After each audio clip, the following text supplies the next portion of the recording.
उत्तराखंड के सियासी अपडेट से जुड़ी न्यूज नेशन की बड़ी कवरेज लगातार जारी है और इस वक्त की बड़ी खबर हम आपको बता दें, पुष्कर सिंह धामी मुख्यमंत्री पद की रेस में सबसे आगे हैं। इस वक्त की बड़ी खबर उत्तराखंड की सियासत से जुड़ी हम आपको बता रहे हैं। बड़ा नाम पुष्कर सिंह धामी का मुख्यमंत्री पद की रेस में सबसे आगे।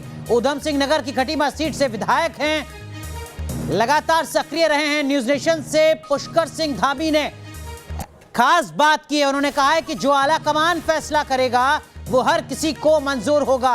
पुष्कर सिंह धामी ने न्यूज नेशन से बात की है और ये कहा है कि जो भी आला कमान का फैसला है वो उन्हें मंजूर होगा। हमारी पार्टी संवैधानिक तरीके से चलती है, जिम्मेदारी निभाने के लिए हम सब पूरी तरीके से तैयार हैं। पुष्कर सिंह धामी क्या कुछ कहा है न्यूज नेशन से, उन्होंने सुनिए जरा।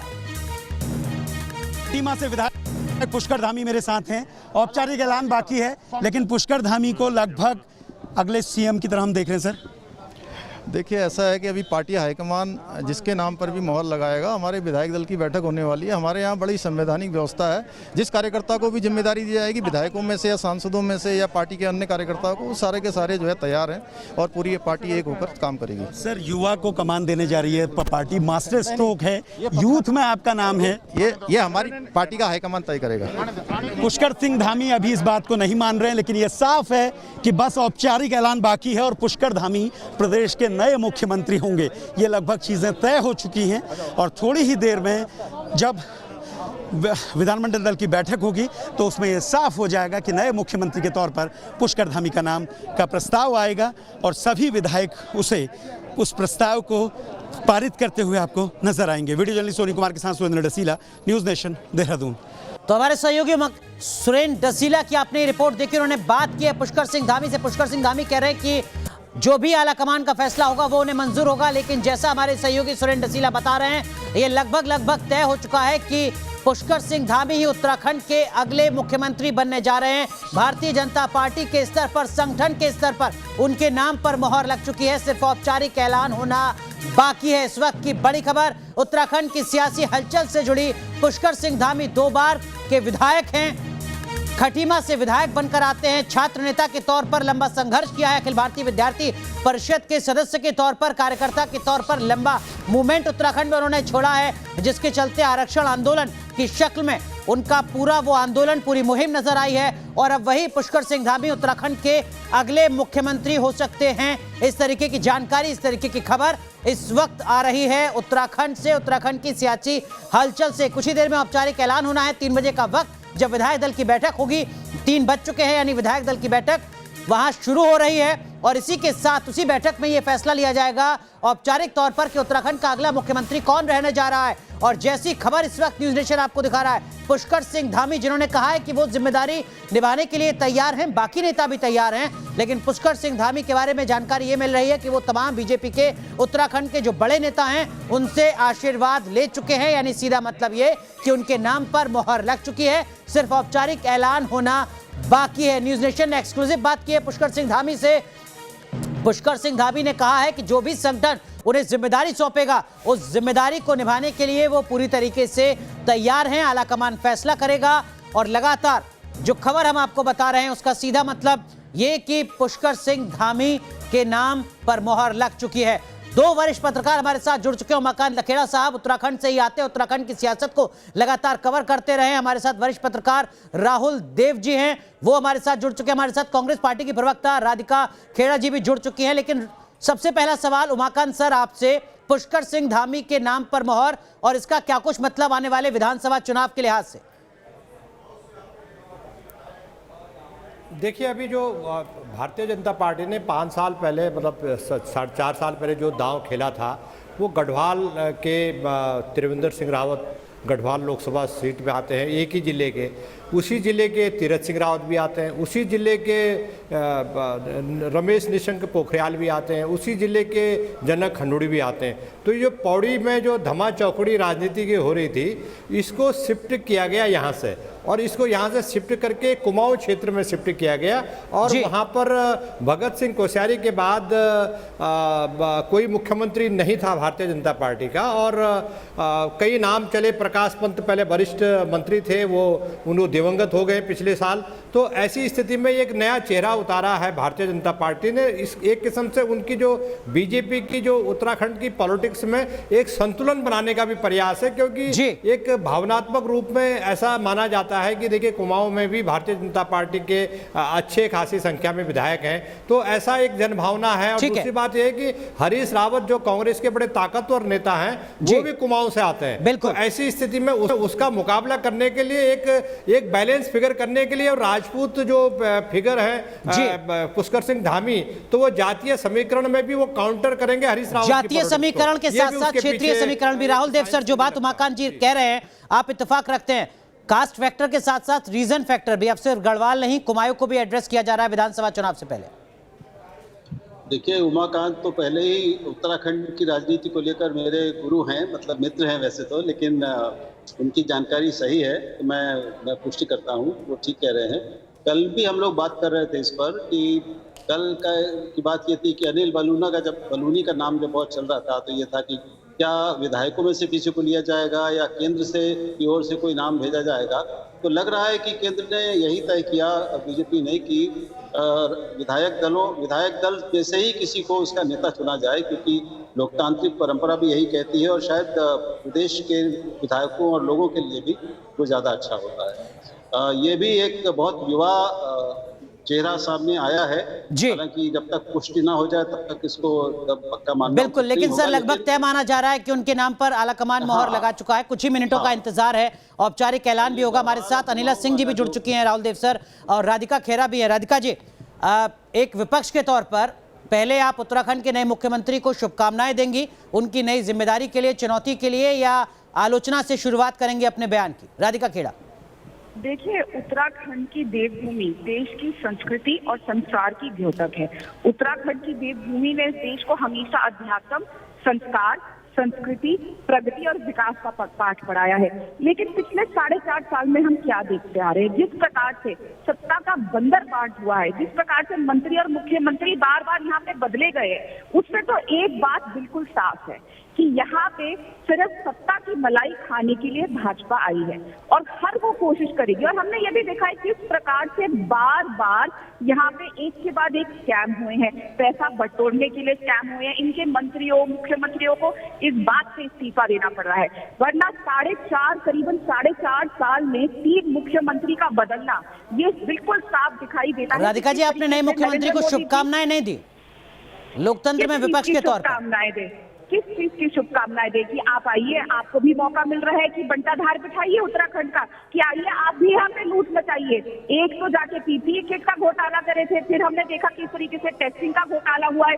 रिप जीन्स के बारे में ज्यादा ध्यान देते थे मुख्यमंत्री, पूरे देश के अंदर उनका बहुत बड़ा योगदान। अनिला जी, कोरोना की दूसरी लहर। अनिला जी हमारे साथ हैं, बीजेपी की प्रवक्ता राधिका जी जवाब ले लेते हैं। अनिला जी, ये सब कुछ बंदरबाट की कोशिश भर है? नहीं, देखिए, ऐसा है कि राधिका जी की बात सुनकर तो मुझे बस एक कहावत याद आती है कि 100 चूहे खाकर बिल्ली चली हज को। कांग्रेस पार्टी अब हमें पाठ पढ़ाएगी कि भ्रष्टाचार क्या होता है। जिनकी जो अभी एडहॉक बेस्ड जो अध्यक्षा है वो और जो पूर्व अध्यक्ष हैं वो दोनों के दोनों बेल पर बाहर घूम रहे हैं और हमें सिखा रहे हैं कि क्या भ्रष्टाचार होता है, क्या नहीं है। त्रिवेंद्र रावत जी हो या तीरथ रावत जी को तो खैर बहुत ही कम समय मिला।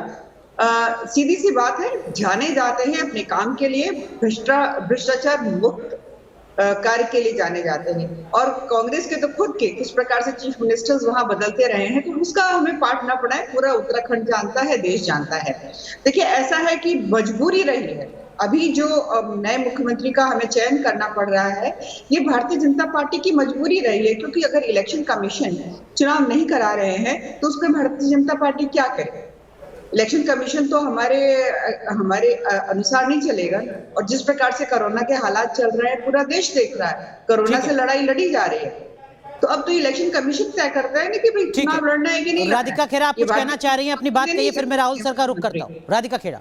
देखिए, बहुत तरस आता है भाजपा के प्रवक्ताओं पर, जो वो बार बार हर चीज, क्योंकि अपनी विफलताएं छुपाने के लिए, अपने द्वारा किया गया व्यापक भ्रष्टाचार छुपाने के लिए, सत्ता के लिए तोड़ मरोड़ कर जो आपने जबरन सत्ता पर कब्जा करने का धंधा मचा रखा है, उस सब पे आप लोगों को क्योंकि पर्दा डालना है, तो आप हर चीज घुमा के सोनिया जी पे ले आएंगे, राहुल जी पे ले आएंगे। अरे आप लोगों ने तो भगवान श्री राम को भी नहीं छोड़ा, जिनके नाम पे आप लोग राजनीति करके आए, वहां तक आपने स्कैम करके दिखा दिया। तो आप देश की जनता के साथ राधिका और अनिला, आप दोनों से गुजारिश है कि उत्तराखंड की सियासत तक के मुद्दे को रखें तो ज्यादा बेहतर हो, डिरेल ना करें पूरे प्रोसेस को। लेकिन राहुल सर, क्या एक छोटे स्टेट का ये फेल्योर भी आप देख सकते हैं, जो उत्तराखंड में भी नजर आ रहा है, जो झारखंड में भी नजर आता है, कि बार बार एक छोटे से वक्त के बाद ही एक नए मुख्यमंत्री के तौर पर एक नया चेहरा सामने आता है? राहुल सर, ये एक बहुत बड़ी कमी की ओर आपने ध्यान खींचा है।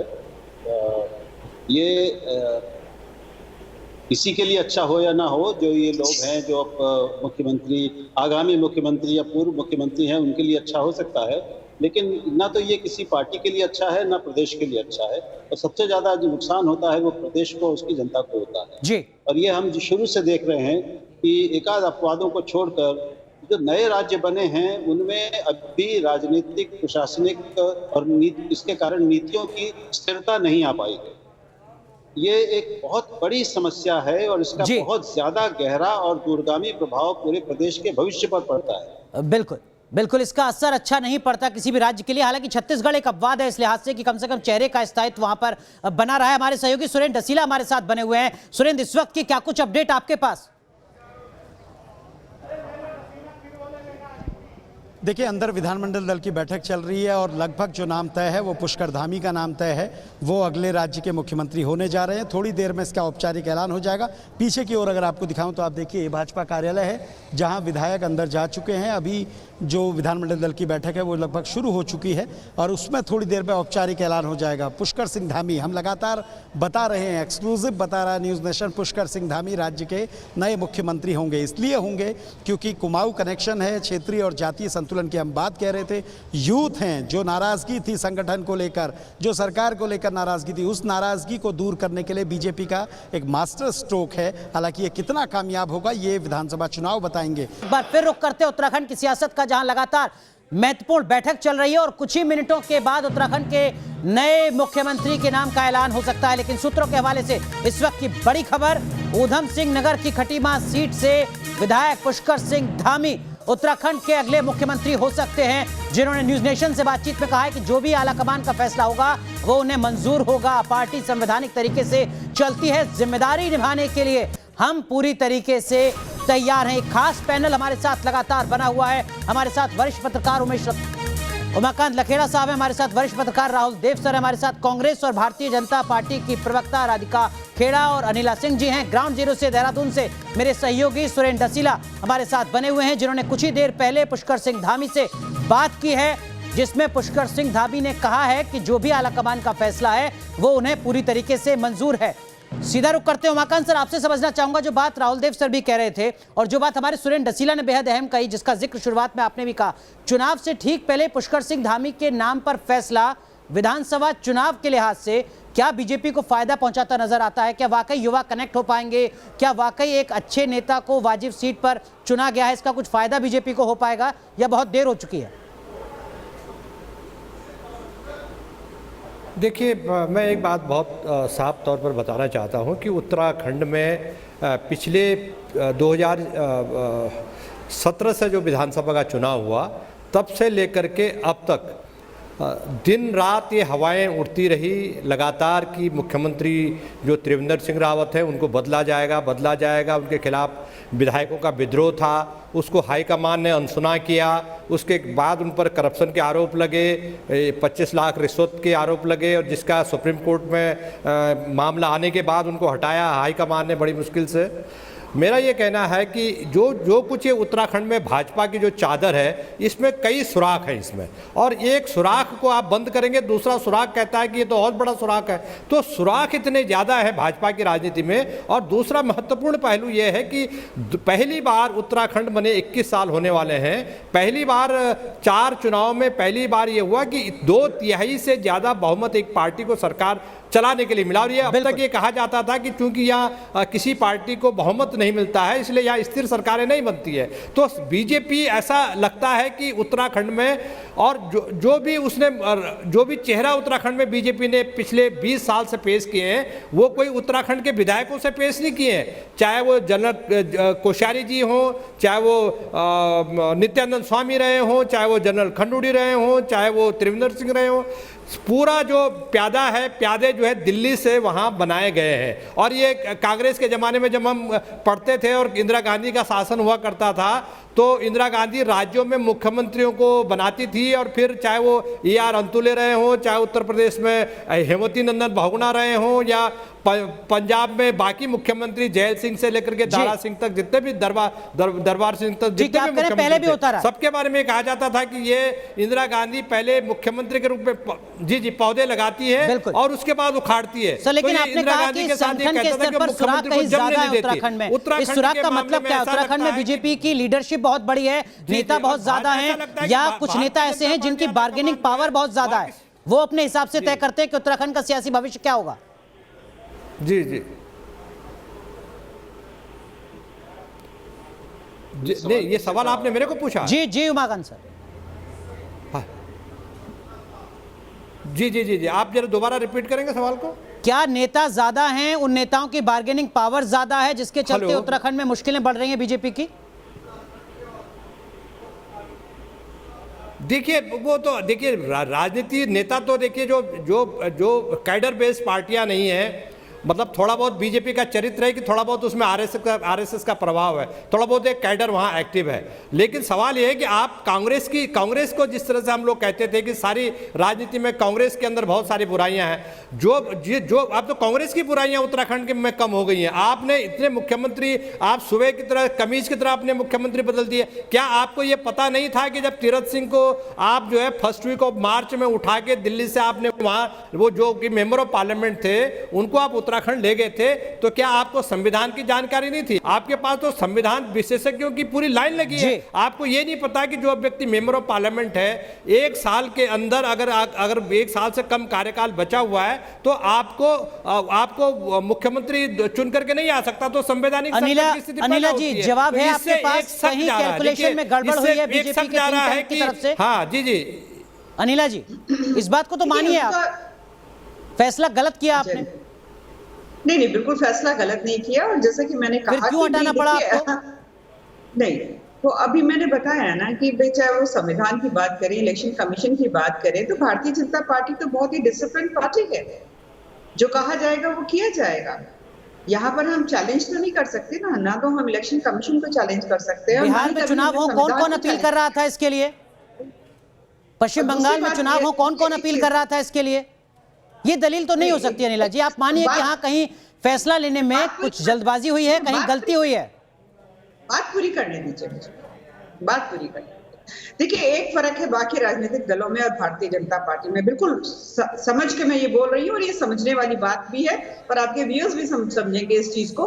भारतीय जनता पार्टी और बाकी राजनीतिक दलों में क्या फर्क है? भारतीय जनता पार्टी की जो आइडियोलॉजी है, भारतीय जनता पार्टी का जो मिशन विजन है, वो कभी भी नहीं बदला।